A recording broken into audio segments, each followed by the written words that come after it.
ಮೈಸೂರು ಚಾಮರಾಜನಗರದಲ್ಲಿ ಚುನಾವಣಾ ಕಾವು ನಿಮಗೆ ಗೊತ್ತೇ ಇದೆ. ಬಿಸಿಲು ಹೆಂಗಿದೆ ಸರ್?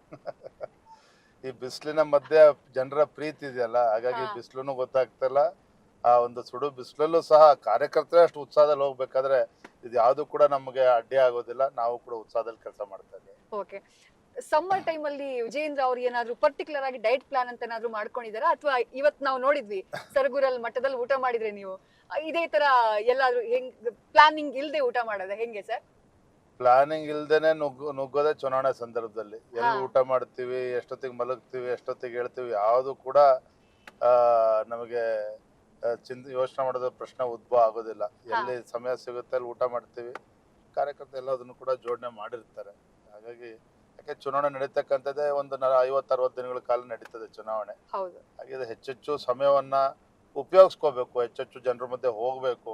ನಾವು ಎಷ್ಟು ಹೆಚ್ಚು ಜನರ ಮಧ್ಯೆ ಹೋಗ್ತೇವೆ, ಕಾರ್ಯಕರ್ತರ ಮಧ್ಯೆ ಹೋಗ್ತೇವೆ, ಅಷ್ಟು ಕಾರ್ಯಕರ್ತರು ನಮ್ಮನ್ನು ಕೂಡ ಹಂಚ್ಕೊಳ್ತಾರೆ, ಅಷ್ಟು ಪ್ರೀತಿ ನಮ್ಮನ್ನು ಕಾಣ್ತಾರೆ ನೋಡಿ. ಅದರಲ್ಲೂ ಕೂಡ ವಿಶೇಷವಾಗಿ ಮೈಸೂರು ಚಾಮರಾಜನಗರ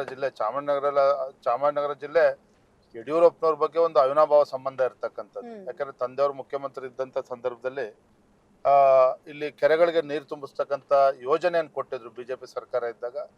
ಇವತ್ತು ಕೂಡ ಈ ಭಾಗದ ರೈತರು ನೆನೆಸ್ಕೊಳ್ತಾರೆ. ಯಾವುದೇ ಸರ್ಕಾರ ಇದ್ದಾಗ ಕಾಂಗ್ರೆಸ್ ಸರ್ಕಾರದಲ್ಲಿ ಇಂತ ಕೆರೆ ತುಂಬಿಸ್ತಕ್ಕಂತ ಯೋಜನೆ ತರಲಿಲ್ಲ. ಆದ್ರೆ ಪುಣ್ಯಾತ್ಮ ಯಡಿಯೂರಪ್ಪನವ್ರ ಮುಖ್ಯಮಂತ್ರಿ ಇದ್ದಾಗ ನಮ್ಮ ಕೆರೆಗಳಿಗೆ ನೀರು ತುಂಬಿದೆ, ಅನುಕೂಲ ಆಗಿದೆ ಅಂತೇಳಿ ಇವತ್ತು ಕೂಡ ಯಡಿಯೂರಪ್ಪನವ್ರನ್ನ ಪೂಜ್ಯ ಭಾವದಿಂದ ನಾವು ನೋಡ್ತಾರೆ ಈ ಭಾಗದ ಜನ. ನ್ಯೂಸ್ ಫಸ್ಟ್ ನಿರ್ಭೀತಿಯಿಂದ ನಿಮ್ಮ ಪರವಾಗಿ.